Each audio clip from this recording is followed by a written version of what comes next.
शर्त लगा लो, अगर ये टिप्स काम ना आए तभी कहना।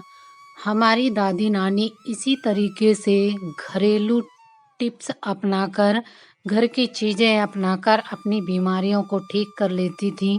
वे छोटी छोटी बीमारियों पे डॉक्टर के पास नहीं जाती थीं, अक्सर ज़्यादा इलाज घर पे ही किया करती थीं। तो पहला टिप्स है हमारा सॉक्स को लेकर। सॉक्स अक्सर ढीले हो जाते हैं या थोड़ा बहुत एड़ी से फट जाते हैं, तो उनको हम सीधा डस्टबिन में फेंक देते हैं, जबकि सॉक्स को डस्टबिन में नहीं फेंकना चाहिए। ये हमारे बहुत ही काम की चीज़ होती है, इसको हम कई तरीके से यूज कर सकते हैं। तो सॉक्स मैंने गीला कर लिया है और हैंगर लिया है।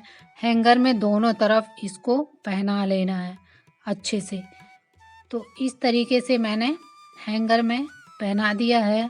और हमारे जो फ्रिज के नीचे की जगह होती है या फिर बेड के नीचे की जगह होती है जहाँ की झाड़ू नहीं जा पाती है, उस तरीके की जगह को हम इस हैंगर और सॉक्स की मदद से बहुत ही बढ़िया तरीके से साफ कर सकते हैं। इधर बहुत डस्ट जमा हो जाती है, जब कभी डीप क्लीनिंग होती है तो बहुत ही गंदा लगता है। तो इस तरीके से हम अंदर डालकर, ये पतला होता है और आसानी से कहीं भी चला जाता है और हमारी डस्ट सारी साफ हो जाती है।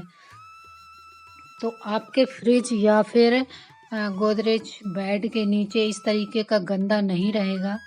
अगर आप इस टिप्स को अपनाते हैं तो इस तरह का हैंगर लेना है, और आप चाहें तो इधर बीच में एक डंडी बांध सकते हैं तो और दूर तक ये हैंगर जा सकता है।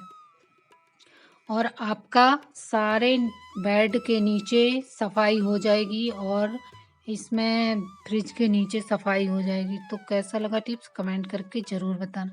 अगला टिप्स है हमारा ऑरेंज को लेके। अक्सर ठंडियों में ऑरेंज खाना लोग पसंद नहीं करते हैं, क्योंकि इसकी तासीर ठंडी होती है और हमको लगता है कहीं बच्चों को सर्दी ना हो जाए, इसलिए हम ज़्यादा ऑरेंज लेके नहीं आते हैं। तो बस आपको एक छोटा सा काम करना है और बिल्कुल भी ठंडा ऑरेंज नहीं रहेगा, इसकी तासीर चेंज हो जाएगी, फिर आप अपने बच्चों को ऑरेंज दे सकते हैं। तो इस तरीके से पानी खौलाना है और खौलते हुए पानी में ऑरेंज को डाल देना है। आधा मिनट तक इनको इसी तरीके से उबालना है, तो इनकी जो तासीर होती है वो चेंज हो जाती है और ऑरेंज अंदर से बिल्कुल भी ख़राब नहीं होता है।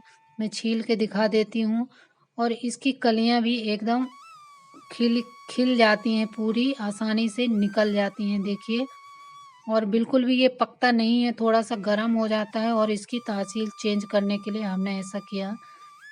ये टिप्स बहुत ही बढ़िया है। अब बच्चों को दो या बड़ों को दो, किसी को भी सर्दी नहीं होगी और वो आराम से खा सकते हैं।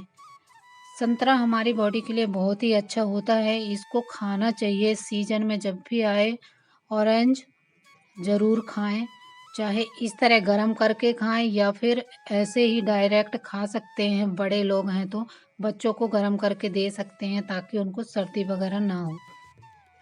अगला टिप्स है हमारा पर्दा को लेकर। पर्दा तो हम सभी लगा लेते हैं, लेकिन उनको कैसे ऑर्गेनाइज करके रखें ताकि वे सुंदर लगें। ये बस हवा में इसी तरीके से उड़ते रहते हैं, इधर उधर फैलते रहते हैं, और उस तरीके से ना फैलें और देखने में भी सुंदर लगें। तो इस तरीके से बना लेना है प्लेट्स। पर्दा में बहुत ही बढ़िया तरीके से हम प्लेट्स बना लेंगे, ये बहुत ही आसान तरीके से बन जाती है। और लेना है एक चूड़ी। चूड़ी की मदद से हम इसको हैंग करेंगे ताकि हमारा पर्दा हवा से उड़ेगा नहीं और देखने में भी बहुत सुंदर लगेगा।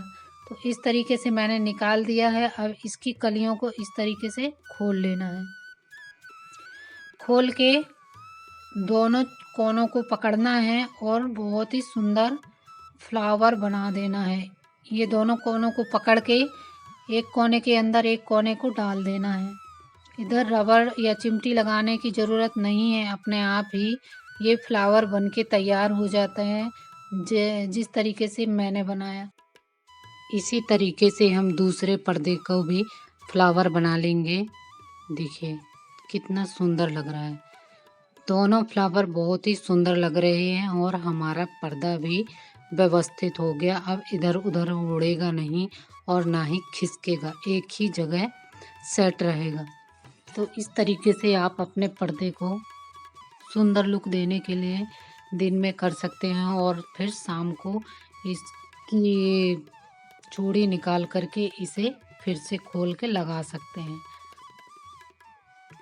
तो ये बहुत ही बढ़िया सी डिजाइन बनके तैयार हो जाती है। फिर इसे हम कभी भी खोल सकते हैं और अपने पर्दे को फैला सकते हैं। तो इस तरीके से खींचना है और इजीली खुल जाता है, बिल्कुल भी फंसता नहीं है। देखिए मैं जैसे खोल रही हूँ इसी तरीके से आपका पर्दा खुल जाता है और सिकुड़ता भी नहीं है पर्दा। जिस तरीके का वो है आपका पर्दा वैसे ही रहेगा, नहीं तो आप सोचो सिकुड़ जाएगा। जब भी आपके बच्चे को सर्दी खांसी बुखार हो जाता है, बहुत ही ज़्यादा सर्दी होती है, तो आप इस नुस्खे का इस्तेमाल कर सकते हैं। बहुत ही कारगर है एवं राहत देता है। तो हमको लेना है सरसों का तेल और थोड़ा सा कैरोसिन मिट्टी का तेल। इनको दोनों को मिक्स करना है और अगर आपके पास विक्स है तो थोड़ा सा विक्स भी ले लीजिए और फिर अपने बच्चों के तलवों में अच्छी तरीके से लगाना है। पैर में बहुत अच्छे से मालिश कर दीजिए और इनके तलवे में रगड़ के लगाइए ताकि पैर जो है वो गर्म हो जाएगा और नाखून में भी लगाना है।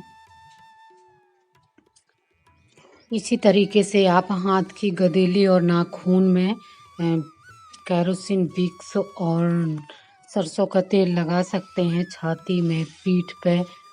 तो आपके बच्चे को बहुत ही रिलैक्स मिलेगा और उसको गहरी नींद आएगी। 2 दिन में ही आपके बच्चे की सर्दी ठीक हो जाएगी।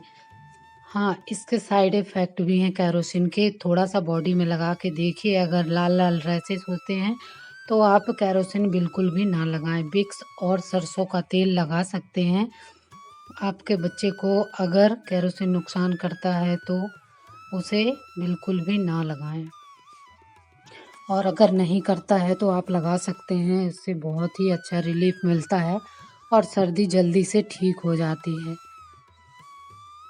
तो ये पुराना नुस्खा है जो हमारी दादी नानी यूज किया करती थी। इससे सर्दी बिल्कुल ठीक हो जाती है और जल्दी से डॉक्टर के पास नहीं लेके जाना चाहिए, क्योंकि अगर सर्दी बैठ जाती है तो फिर बहुत ही दिक्कत होती है उसे ठीक करने में। तो कैसे लगी टिप्स कमेंट करके ज़रूर बताना।